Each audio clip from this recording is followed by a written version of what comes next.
Top of the morning folks, today from the Reddit Rainforest. What was the most badass escape you have ever made?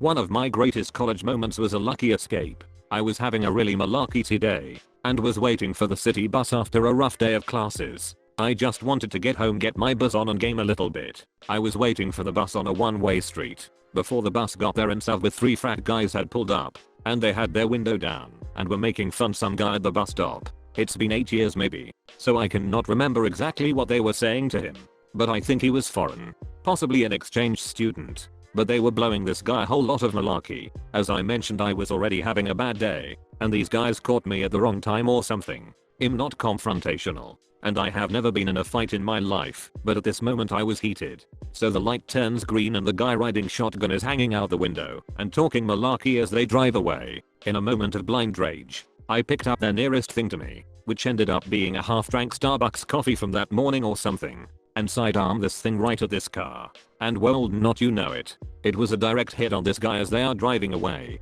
At some point the lid came off the coffee. I'm not sure if it was before it hit him or afterwards, but this cold coffee ended up splashing all inside the moving vehicle as they were turning left through this light. I can only hope it sprayed the other doucher bags in there as well. If it was CS, it would have been a hell of an 8 toss. Everyone else waiting for the bus cheered me. The car kept going and hung another left, I could tell, and I assumed was going to circle the block and come back after me. I was like, well, duck it, it's on now. Hopefully someone at this bus stop gets my back, but let's do this. Just then, not one, but 2 city buses pull up at the exact same time. 2 different routes. This happened occasionally, but was pretty rare from my experiences waiting there. But that day my luck had finally changed. I hop on the one that will take me home and make my escape. As we pull away, I look out the window and see the car I had hit driving frantically and following the other bus that was going a different direction.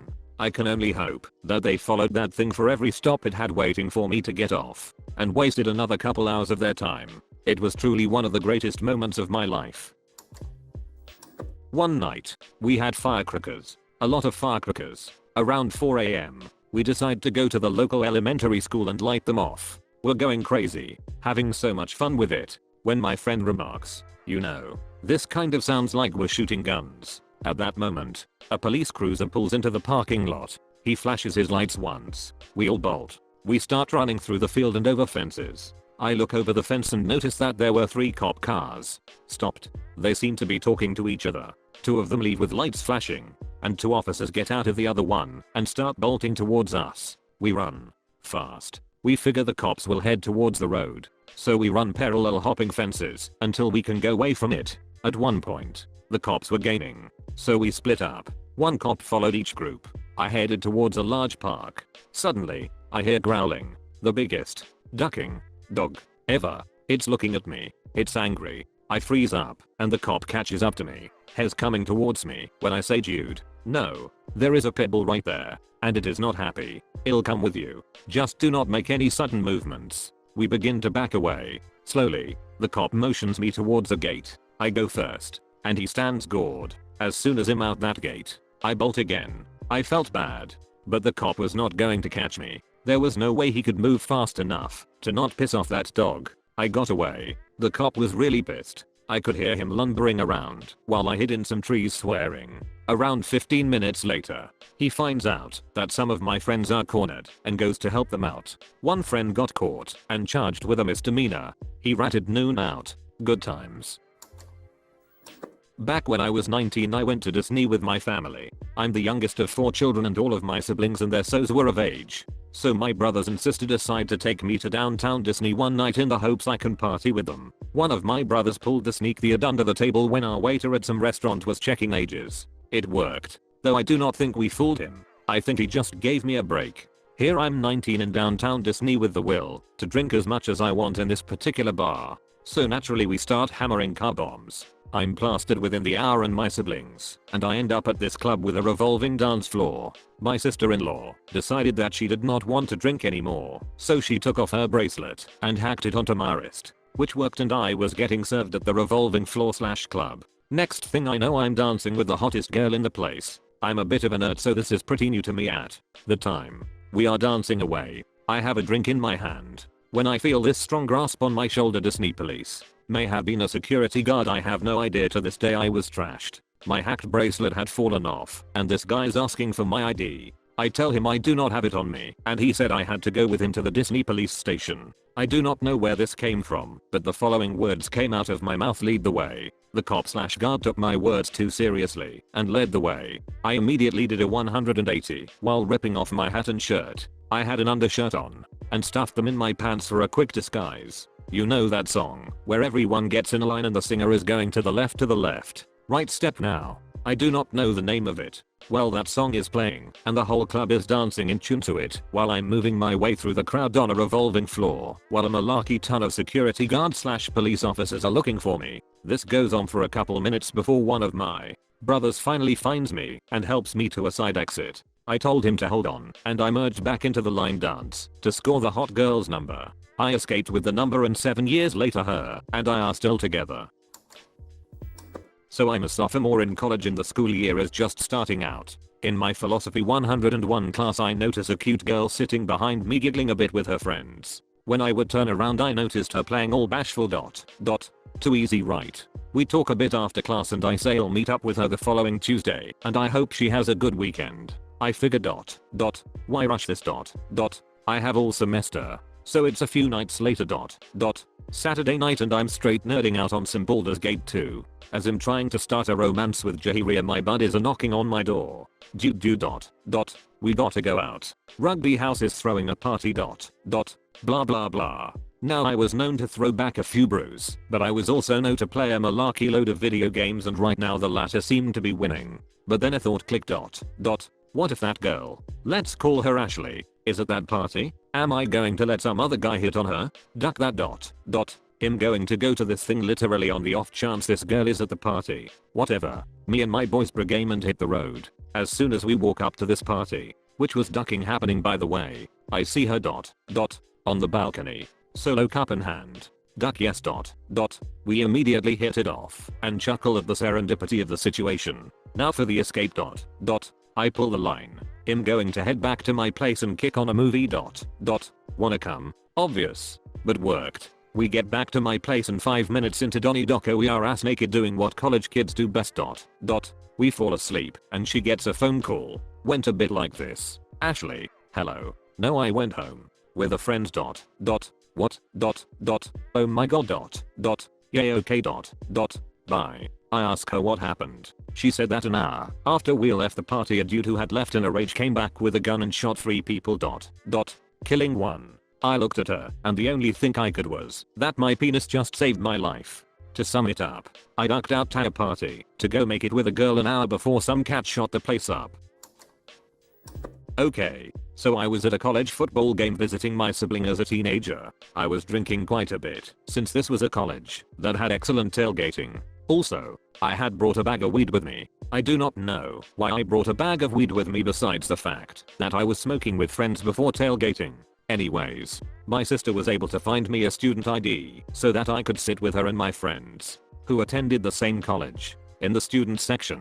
After drinking quite a bit, I stumbled to the entrance to the stadium and sat in line to get in. At the front of the line, the security was searching people for hidden flasks because the stadium sold beer and clearly the college wanted to make money. I, as the drunk youngin I was, forgot about the weed in my pocket. The security, unfortunately, found it. So there I was, caught by security, being dragged up to the police table. The cop at the table called for a squad car to come pick me up. At that time, I felt like a trapped animal, sweat and anxiety rushing over me. The security guy, on orders from the cop, pushed me over to the street to wait for the squad car. However, the street was so packed that the squad car would most likely be a couple of minutes. As we stood next to the barricades, a recent mother was attempting to push her stroller through the divide. I, in my drunk mind, decided this was it. I leaned back against the hand of the security guard to make room for the mother and he, luckily, responded to my movement by also moving back.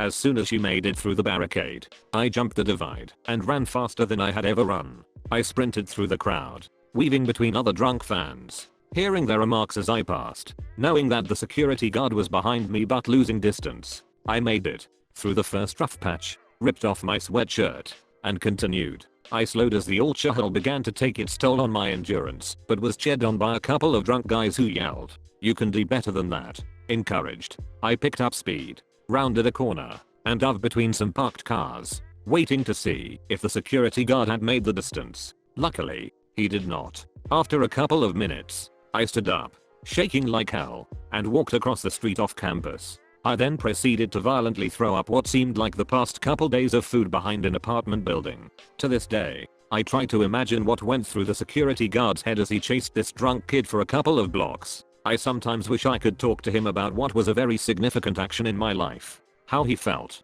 if he had given up, to allow me to go, if he was stopped by that encouraging group of drunks, if he was embarrassed to lose me. But then I take a deep breath as I realize how lucky I was to not have ruined my life that day.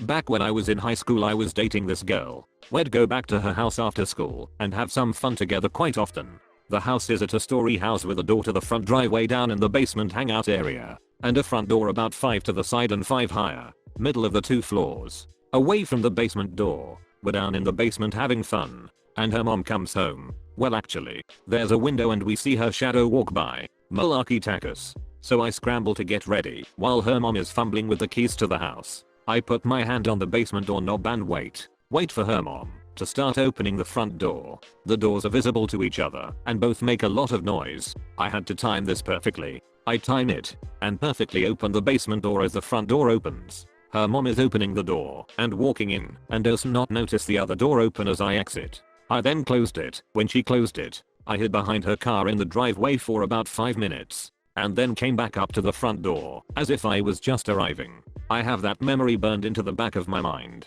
It was executed perfectly. Not mine personally, but still pretty crazy. I knew a Catholic priest who had escaped the invasion of Poland during WWII. According to his story, the Nazis had prepared a boat and had told the priests and followers of the area that they could voluntarily flee the country on that boat. His instinct told him it was a trap, so he stayed back and later watched as the boat sailed away and exploded in the distance, or was set on fire. I don't remember. He knew it was only a matter of time until he was persecuted, and somehow through the chaos he grouped up with a photographer fellow who knew of a group planning an escape at nightfall. So they threw themselves into a pit of dead bodies, playing dead until it was dark, and so made their escape. He died peacefully of old age in his church in Argentina. Yeah, pretty ironic place to go, but damn. Not my story, but that of a teacher I had in high school. Apparently, his school had a regular prank where the recent grads would come back to the high school on the night of prom and shut off the power to the school. However, the year my teacher participated, that had put extra security in. I do not remember the exact details of how he managed to get the power off without being deterred immediately, but he did, and was then spotted. At this point he takes off through a neighborhood nearby, jumping fences and running through yards. In one of these yards he apparently tripped on a small fence around a garden. According to him, the only thing it could have kept out of the garden was a turtle, but when he fell he shattered his wrist, but ended up escaping anyways. The fun part is that after a week or 2 went by, he finally decided to see a doctor about his wrist. They told him, since he had waited so long, his wrist had started to heal incorrectly and would need to be rebroken immediately so that it could be put in a cast. He of course agreed to it, until he found out that he would need to be put under heavy anesthetic for the procedure. Under the effect of this medication, he would have been unable to take his final. That was the later that day, so he told the doctor that he would do it without the medication. The doctor broke his wrist and my teacher ended up taking that test that day with a freshly broken wrist. To sum it up, teacher shattered his wrist after tripping on a turtle fence after shutting off the power to his high school and had the wrist rebroken later without anesthetic so he could take a final. If you are reading this, you made it until the end of the video. There is no more after this. Click the thumbs up button since you liked the video because you made it until the end. On screen there should be some more videos similar to this, so either go do something else or watch another video. That's it. I do not know why you are still here. What are you waiting for, a secret message or something? Okay. Are you ready? The message is subscribers enjoy 2 great Reddit videos every day. Yeah, I know. What are you expecting though? This is a YouTube channel.